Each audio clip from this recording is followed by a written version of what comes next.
One of the many perks of being born an Asgardian is your superhuman durability. You're capable of withstanding great impact forces, exposure to temperature and pressure extremes, and falls from great heights without sustaining physical injury. In fact, while the children on Midgard are taught not to run with scissors, you're taught to toss your sword aside if you ever find yourself falling from the sky towards a planet's surface. You may be strong enough to withstand the impact, but if you land on your sword, that's a whole different story. Despite your natural durability, it's still very possible for an Asgardian to be injured, or even killed. But your highly advanced metabolism means you can recover from any injuries with superhuman speed and efficiency. In fact, your healing factor is so powerful that under the right conditions, a normal Asgardian can survive having their heart removed for 5 minutes while their neural system continues to function normally. Your healing may be superhuman, but it's not regenerative.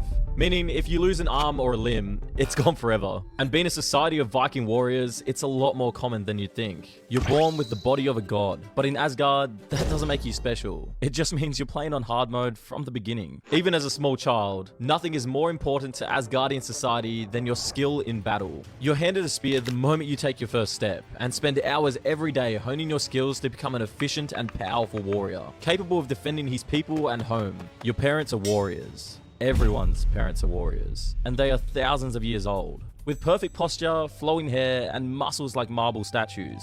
They stare down at you with the same proud expression you'll learn to wear when your own kids are born in the next few centuries. You're part of a long, unbroken lineage of battle-hardened immortals. And now, it's your turn. You see, Asgard is constantly under attack, with a good majority of the 9 realms wanting to destroy them or take what they have. Whether it's the Frost Giants, the Dark Elves, Surtur, or Hela, Asgard has no shortage of enemies, and all of them want to see Asgard burn down to the ground, even though you're the most powerful of the 9 realms, and often act as the police force. When the fate of the realm hangs in the balance, it's pretty good motivation for your warrior society to keep training. As a teenage Asgardian, you've been going to school for a few years now. Well, kind of. Asgard doesn't really have schools like we do. They don't go there to learn, they go there to train. Asgardian children are educated in battle tactics before they're taught to read. Why? Because reading definitely isn't going to save you when you're facing a frost giant. And don't worry about any language classes either. As an Asgardian, you have the gift of Allspeak.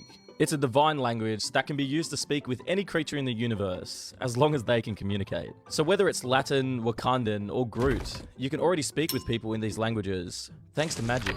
That means you never have to learn any language from anywhere in the universe. And in the eyes of the person you're talking with, it sounds like you're speaking their language. The only weird thing about that is, when you speak English, there's this weird phenomenon where every Asgardian talks like Shakespeare. Some say that's because when you last interacted with the humans, that's how they spoke. But there's also a rumor that the Asgardians learned to speak English after bringing the famous poet Geoffrey Chaucer back to their realm in the 14th century, because he was the one to teach them the English language. All Asgardians spoke like him. But no one really cares about English, because, like I said, you don't really think about humans that much. Your early years make you into not just a fearsome warrior, but also a cunning strategist and skilled craftsman. As you grow and learn more about your culture, you realize that honor is at the very forefront of Asgardian values. Everything you do, whether it's battle, learning, or crafting, revolves around the strong sense of doing your duty to the people and upholding their traditions. Responsibility, duty, and honor. The 3 virtues that hold up the Asgardian way of life. That's all well and good, but how does Asgard actually work when people aren't off battling frost giants?